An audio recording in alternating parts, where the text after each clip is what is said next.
Hello, good morning. It's Frano here. I'm just here at the sand dunes here in the Channel Islands. I think I'm going to begin this vlog here. I'm just on the outskirts of the sand dunes. So as I say, I'm going to begin it here. Obviously, I could delve a little deeper if I want some more privacy, because there's like a footpath, a general footpath just behind me. I've already seen like someone before I began filming, but yeah, you can see over there's the sea, and over here we have like the airport. So there may be some planes. I don't know if you just heard. There's some cars and stuff over in the distance over there. So yeah, without further ado, I'm going to talk a little bit about money. I'm going to talk a little bit about fasting, and I'm going to talk a little bit about society today. So I'll just turn the camera on me. So basically, if you're too focused on money, you're going to be it's going to be a very physical thing. Like a lot of people that aren't spiritual at all, they'll see money as, the most important thing, to have money and possessions, and they start to act childish and be like, well, I've got a bigger car than you, or I have a boat and you don't, and that's like, unfortunately for a lot of people throughout their whole life, that will be their primary motivator. And these are the kind of people that have never really had like any kind of spiritual awakening, or they haven't had the best upbringing to understand that to just feel love within the family is like, it's a greater feeling than having any of these kind of things that you don't need. But saying that, you do need enough money to have a roof over your head, to eat, and it's nice to buy a few things that you like. Like, say, I wouldn't have this camera if I didn't have a job to pay for it when I bought it and stuff like that. I wouldn't have like a good pair of shoes and stuff like that. Some things I think are quite important. You can't go too crazy, I don't think, because even like homeless people, they need some kind of money to survive and to wear clothes and stuff. So obviously I'm going to link that to like adapting into your community, because obviously I'm kind of living in the Channel Islands, and I'm going back to university, which is in England. So they're similar kind of society, communities, if you will. So you have to adapt to that, and not just in terms of like paying for things and like paying rent and stuff, and obviously like things like food are going to be similar. There's a lot of big companies, but there's a lot of like there's like obviously smaller businesses, and like I'm a pescatarian, but I've tried veganism. It was a bit too much for me, but there's a lot of like healthy local products I can get, as well as, because I don't like always supporting the massive companies all the time, because they don't really care. They don't really have a connection with their customer, even though they like to pretend they do. So yeah, going back to like just adapting, like spiritual discipline's important, and that obviously relates to the physical world. Like you see monks, they shave their head for cleanliness. They won't really touch alcohol for like their whole lives and stuff. They'll eat very bland foods, so they're not putting this sugar in them, this poison in them and stuff. But then again, people like me that are living in England and stuff, and especially being a university student, I'm going to be a lot less happy if I'm staying in and trying to meditate and be alone all the time, than if I go out occasionally and have a drink with my friends. Because at the end of the day, it comes down to love. You're like in a lovely environment with friends, and if you're gonna have a drink, you're gonna have a drink, and it's not exactly, as long as you get the balance right. If you don't have too many, you don't become like you don't want to become like,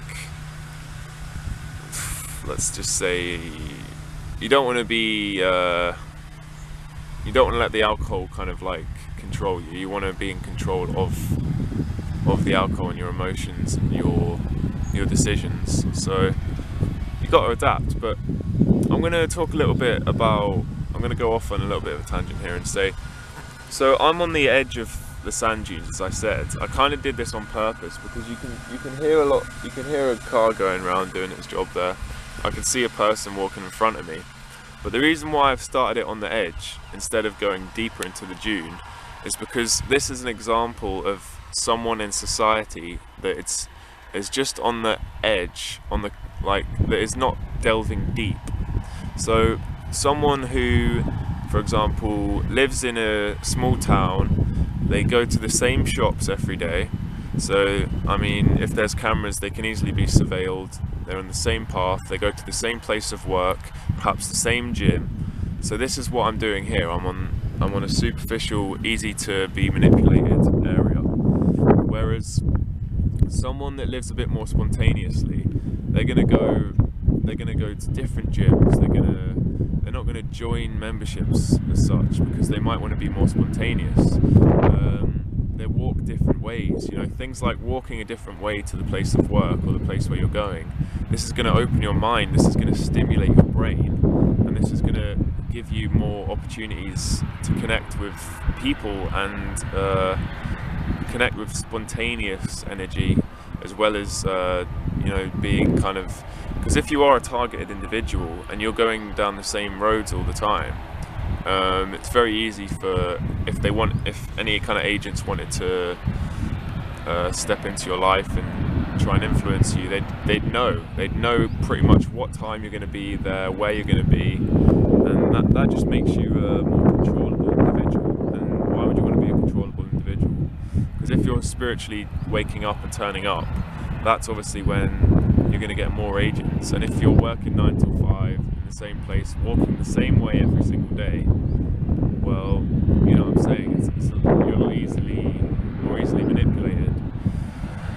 So yeah, I've spoke about money, spoke about how you can be manipulated and how you sometimes need to go a bit further.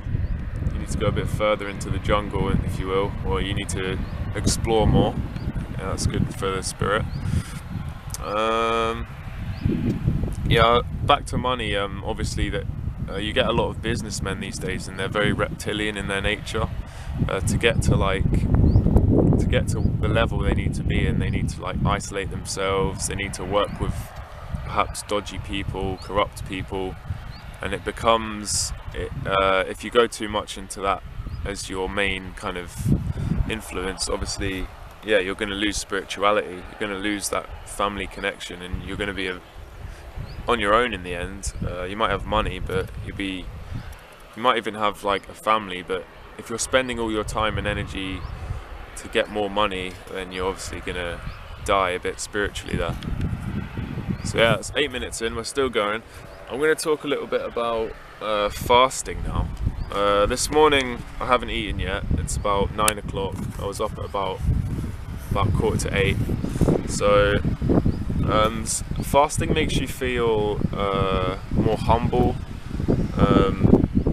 It allows you to relate to people that don't have food on a plate for them like all the time, and don't always have the option of just eating all the time. As soon as you wake up, if you eat straight away, I mean, basically a lot of people, they go to sleep and their stomach still hasn't digested all their dinner, never mind dessert and ice cream and everything else they eat, and then they're waking up and their stomach has been working all night trying to digest all this what they've put in, and you get up in the morning, and then as soon as you get up you think, oh, I'm hungry, I need to eat, I need to fuel for the day, and they eat straight away without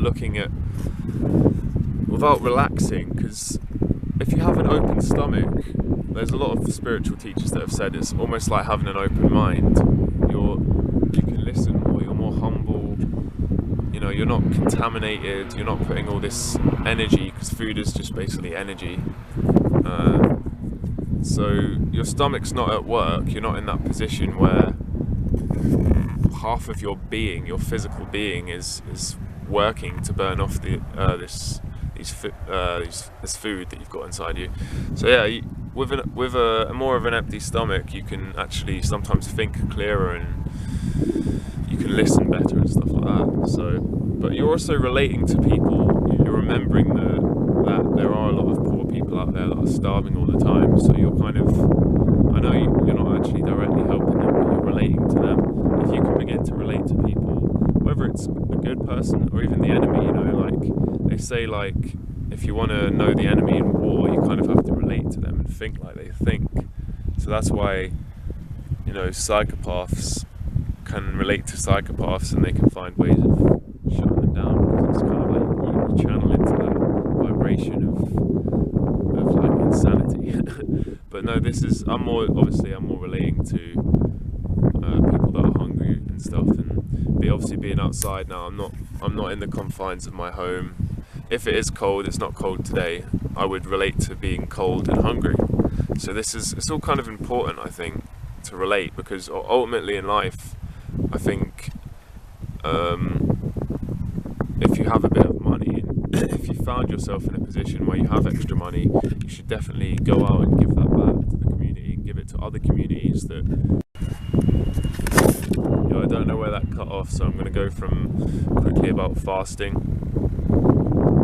It allows you to relate to people that are hungry throughout the world.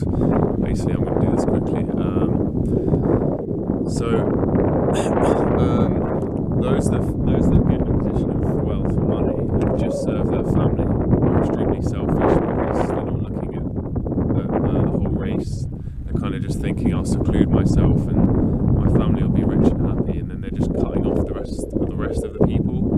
And you have to realise that we are all one family. So you need to help the poor people in your community, obviously first, perhaps go to a third world country and start trying to feed people there that are in critical situations where they can't even like eat and stuff, and they have no shelter to live in. So I think that's certainly what I'll do if I get in a position. I'm working to get in a position where I have excess money. I'm sure a lot of people have excess money, to this finer degree or to the massive degree. So I'm definitely going to be a bit selfless when I do get in a position of such a thing. So, alright, still filming here. Basically, I don't know when the last video cut off, because I was in the middle of talking, and the memory of my camera was full, so I had to delete a further video I did the other day to make space for this. So basically, they say like an empty stomach, it allows like an open mind. And obviously, if you're out and it's a bit cold and you're hungry, you're relating to people that are in a similar position to that. I'm going to just talk a little bit about training your mind now, because I think we should be able to go from having a very relaxed, calm mind with almost no thoughts, embracing and observing, to then having the ability to turn that into quick, frantic thoughts, flowing thoughts, and maybe even abrasive thoughts. Because then if someone's trying to attack your mind, you can choose to just observe and listen, or attack and use the mind to all its power. It's similar to being in a boxing fight or a martial arts fight, or just having a fight, and you're going from